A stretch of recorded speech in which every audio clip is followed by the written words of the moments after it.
Alright guys, I have a LG dryer and the code is 9A5. That means no gas coming in. I know the gas valve is on and the gas is coming to the house. So I did some reading online and it says it's igniter. Could be on the 1-year-old, 1.5-year-old dryer, igniter go out. So that's very uncommon, but I checked the vent. I know the vent is not clogged, so most likely the thermostat didn't get blown out. So I'm gonna try to replace the igniter. And to open this guy up, you gotta press this tab in. It kind of looks pretty ugly, but you stick it in there and you bang on it. I can do it with one hand, but anyway, I got one up. So there's one here and one there. Here's the igniter. I'm gonna try to put on. This one has a different connector, so but I can splice it. Get the top off. Now we gotta get the front off and the drum off. A couple screws here. Here also 4 screws here. 1, 2, 3, 4. Make sure I disconnect the plug. I have to use a screwdriver, get under there a little bit. Okay, got all the screws out. Oh, just like that.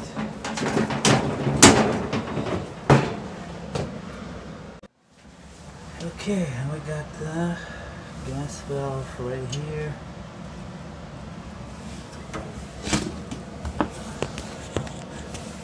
And so here's the igniter cable connector. I think I can see a white spot on it already. Okay, see the white spot on the igniter? It's definitely burnt out. There we go. Easy. Let's replace this guy. Should be a screw right here on the side. It's gonna be hard to fix it. I'm gonna try. I'll leave everything in there. Get my angle drill and get this off. Otherwise, it's a lot easier taking the drum out. So I'm gonna use this guy to get that angle screw. But I would definitely recommend take these 4 screws off. And then one. Actually, no, we don't have to do any of these. Yeah, the front comes out pretty easy. I might just do that, get more access, and I might leave the drum in there. Okay, so here I got the screws out, and you gotta lift these up a little to get it out. And all 4, and disconnect the sensor. This is a moisture sensor.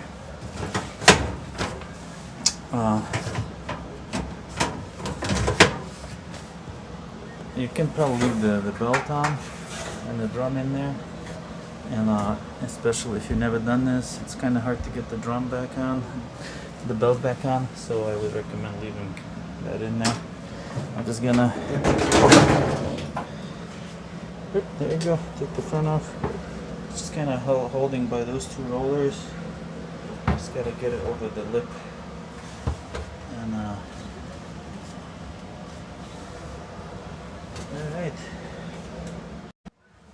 Okay, so we've got a lot better access to our igniter here now. So you're still gonna need the angle drill to get this out. Right here, you can see this thing. See it rattling around, it's broken. Could be installation thing. This wasn't handled properly. But yeah, you can get the one on Amazon for $20 with exact same connection. This is a GE, or sorry, this one's a GE model with a WE or Whirlpool, but this will work just fine, except it's a different connector there. So okay, I usually recommend get exactly the same one, OEM. Definitely this one saves a lot more money if you get on Amazon a $20 igniter than versus LG OEM $100 igniter. If you're not sure, what the amp draw on these are, and just don't start putting any kind of igniter because you're playing with gas. If it ignites at the wrong time, you can blow up your house. So always get the right part. Since I know what I'm doing, I'm gonna use this guy here, and I'll monitor it, the ignition process and everything. So yeah, this is as I guess as hard as it gets is to putting back the igniter in there and screwing it in. So one thing I want to mention, never touch igniter with your fingers. This is the old one. So yeah, the oil on your fingers will create a different temperature bridges, and it'll burn out faster. Also, don't smack it or bang it. They're very fragile. Putting it in, there's a lot of metal around, so you want to be as careful as possible not to touch anything. So the screw is in, but it was super hard to get in. Honestly, this was really bad design. The notch to get the screw in and is in the wrong place, and it's just hard. I've done a lot of hard jobs. This one was very tricky. Okay, so what we're gonna do, we're gonna plug in the door. Have the door shut, and have it open, and I'm gonna watch the igniter, the glowing. I'm gonna listen for the valve to click when it releases the gas. If for some reason it opens up the gas valve and the gas does not ignite, I'm gonna jump behind the dryer and cut the gas off. There's a gas valve. I have faith that it's gonna be fine. So yeah, make sure you have everything plugged in before you plug the power back in, so we don't burn out the control board. And don't be plugging and unplugging things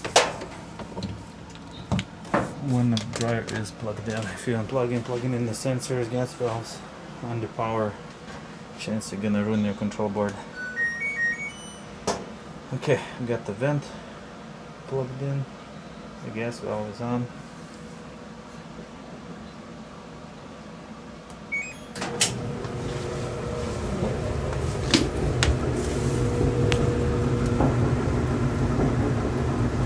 I see the igniter start glowing.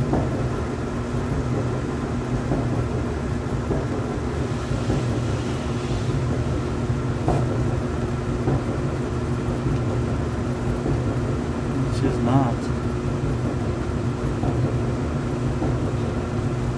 Very odd. Anyway, I should have tested the high limit temperature sensor, because there's a chance the control board.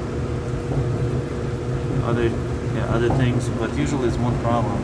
Tonight it was definitely crap. Alright, let's see what setting we're on. Okay, yeah, not sure what's going on. I was on normal, sensor dry. Maybe it wasn't sensing that we need heat. So I went to manual speed dry. I've seen it on LG a lot. Like, it doesn't heat on one cycle, but does heat on a different cycle. So it's kind of odd, but anyway, I know manual speed dry, we definitely want in high heat. Let's do it again. Turn it on.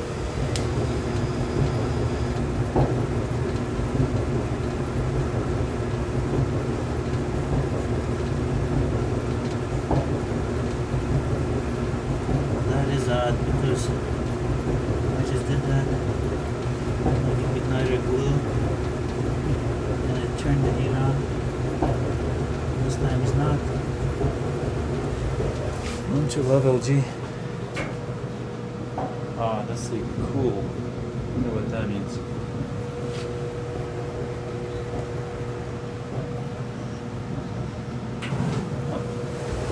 Oh, look at that. Actually, it is on. Just in a little later.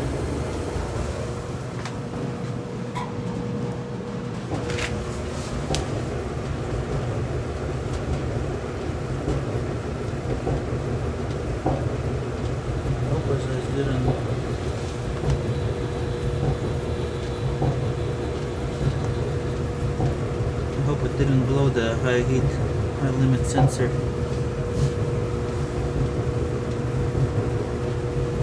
Yeah, running it open like this, it could, the airflow might not be perfect, so just get hotter than normal.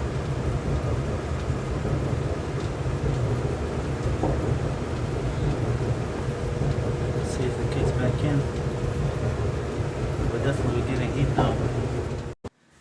Okay, so I just tested with the voltmeter for continuity,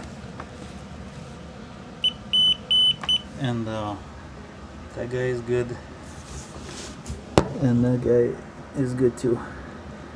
He's also that one is resettable. You can push a button on it and it resets. That one is not resettable, probably a little bit higher threshold. So there's another sensor in here, and it knows when it gets hot enough in there, and then it turns off the valve. So, but anyway, yeah, we can be, I guess, trying to figure out how this dryer made, when it kicks in, when it not.